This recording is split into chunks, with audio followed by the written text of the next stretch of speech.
Kahit wala si Japet Aguilar, walang kupas pa rin ang bagsik ng Barangay Ginebra, JB at RJ Abarriento sa takeover mode. Tuluyang pinatahimik ang Converge at tinanggalan ng angas si Abueva, isang wild na ending para sa Ginebra Gin Kings. Magandang simula para sa Fiber Exter sa pagbubukas ng laro. Maagang nanalasa si Justin Ballasar na bumanat agad ng 10 points sa opening quarter. Bagamat nakakubra ng unang basket si Brownlee sa mid-range, si Baldi talaga ang nagdikta ng tempo. Sa panig ng Ginebra, si RJ Abarrientos ang naging mitsa ng opensa matapos magpakula ng 9-point explosion. May balita rin tayo sa injury report. Bagamat sweet up sina Abueva at Arana, under the weather pa rin ang status nila. Nakatulong din ang bench scoring ni Isaac Go para sa Kings, pero sa dulo nanaig ang momentum ni Baltasar para isara ang kanto sa score na 30-28 pabor sa Converge. Pagpasok ng second quarter, wala pa rin Japet Aguilar sa floor. Ni Saunders pala ang dahilan kaya out na siya ngayong laro. Sa action naman, agad kumana ng mid-range jumper si Scottie Thompson, pero mabilis itong sinugot na tres ni Alex Stockton. Gumanti rin si Justin Brownlee matapos pag-asintahin ng fall-away jumper si Kyler Kelly, pero rumesbak agad si Kelly ng isang matinding alley-oop galing kay Mikey Williams. Para sa panig ng Ginebra, si RJ Abarrientos ang nagdadala. May 18 points na agad sa 8 of 11 shooting. Kita rin ng puso ni Concepcion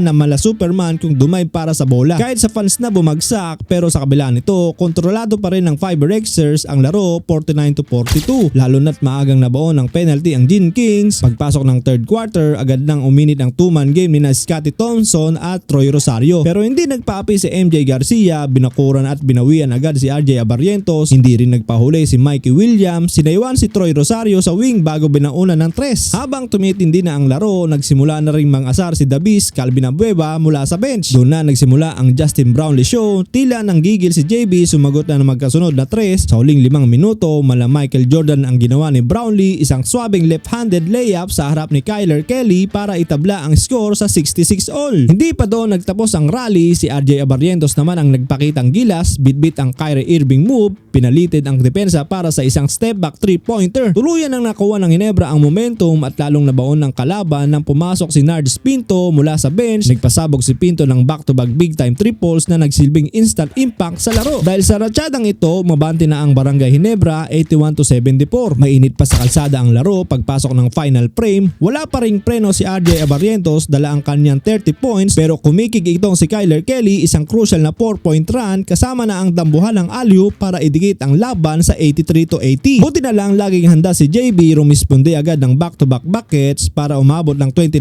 points, pero hindi nagpatalo si Mikey Williams. Bumanat din ng magkasunod na tres para makuha ang lamang 92-91. Sa huling 2 minuto, binalik ni RJ ang control via free throws bago tuluyang tinapos ni Brownlee ang usapan gamit ang isang dagger floater. Mula 4, naging 6 ang lamang. Isang 99 victory para sa Ginebra. Salamat sa 65 combined points ng RJ at JB duo.